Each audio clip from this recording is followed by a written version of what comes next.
날마다 주님과 행복자 되기.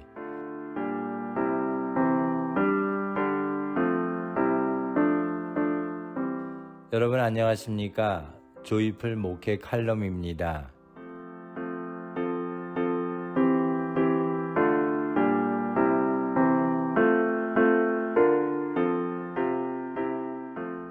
하나님의 도우심 받기. 세상을 살아가는 자들에게 고난과 질병은 끊임없는 괴롭힘으로 다가옵니다.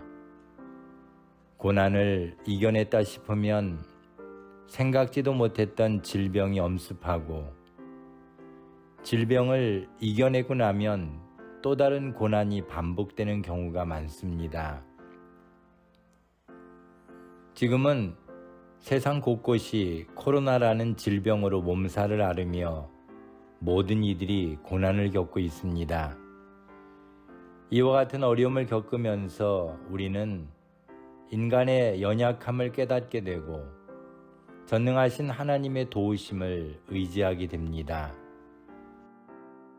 감사하게도 하나님은 우리를 도와주시기를 싫어하지 않으시고 도우심을 간구하는 모든 이에게 은혜를 베풀어 주십니다. 예레미야도 예레미야애가 3장 25절에서 무릇 기다리는 자에게나 구하는 영혼에게 여호와께서 선을 베푸시는 도다라고 했습니다.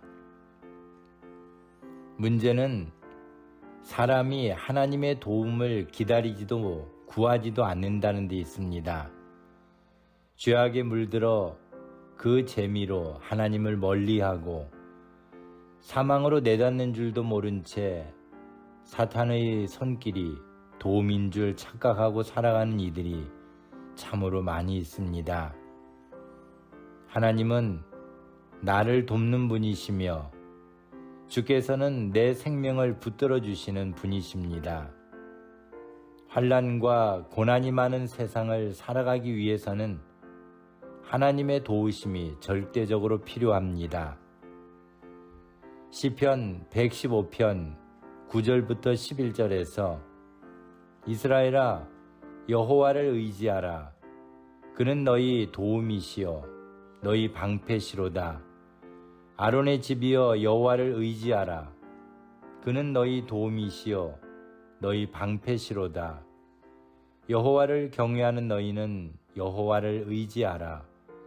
그는 너희 도움이시요 너희 방패시로다라고 하나님이 도움이심을 구절마다 강조하며 여호와를 의지하라고 했습니다. 기나긴 겨울을 지낼 때 소망을 갖고 살아가는 것은 곧 봄이 올 것을 기대하기 때문입니다. 우리가 고통 속에서도 하나님의 도우심이 더디게 오는 것처럼 느껴질 때에도 소망을 갖는 것은 하나님은 반드시 우리를 도우실 것을 믿기 때문입니다. 하나님의 시간표를 모르기에 초조해할 때도 있지만 하나님은 언제나 주님의 계획 안에 우리를 품고 계십니다. 봄이 반드시 오듯 하나님의 도우심도 반드시 올 것을 믿으시기 바랍니다. 우리가 모르는 것뿐이지 하나님의 도우심은 이미 우리 가운데 역사하고 계십니다. 놀랍게도 하나님의 도우심은 앞으로 올 아직은 이루어지지 않은 미래형이 아니라 지금도 돕고 계시는 하나님으로 진행 중이십니다. 그리고 그 하나님의 도우심은 한순간만 진행되지 않고 앞으로 계속될 것입니다. 이것을 믿는 믿음이 필요합니다. 우리의 믿음은 평온할 때보다는 고난을 당할 때 증명되는 법입니다. 어려움에 처한 때가 바로 나의 믿음을 증명할 때라는 사실을 기억해야 합니다. 그때는 함부로 말해서도 함부로 행동해서도 안 됩니다. 우리가 당하는 고난은 결론이 아닌 과정일 뿐입니다. 인생의 모든 결론은 하나님의 도우시는 손길 아래에서 이루어질 것입니다. 세상의 모든 일은 위대한 사람들의 손에 의해서 이루어지는 것이 아니라 연약하지만 하나님의 손에 붙들린 사람들을 통해 일하시는 하나님이 이루시는 것입니다. 사탄은 지금도 사람들이 하나님을 의지하지 못하도록 여러 가지로 방해합니다.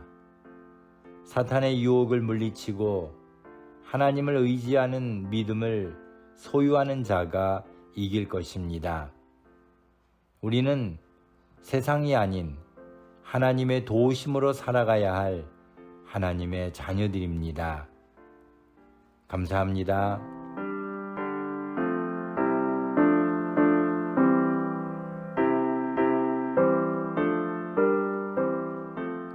오늘도 주님 안에서 행복한 하루가 되시기를 소망합니다.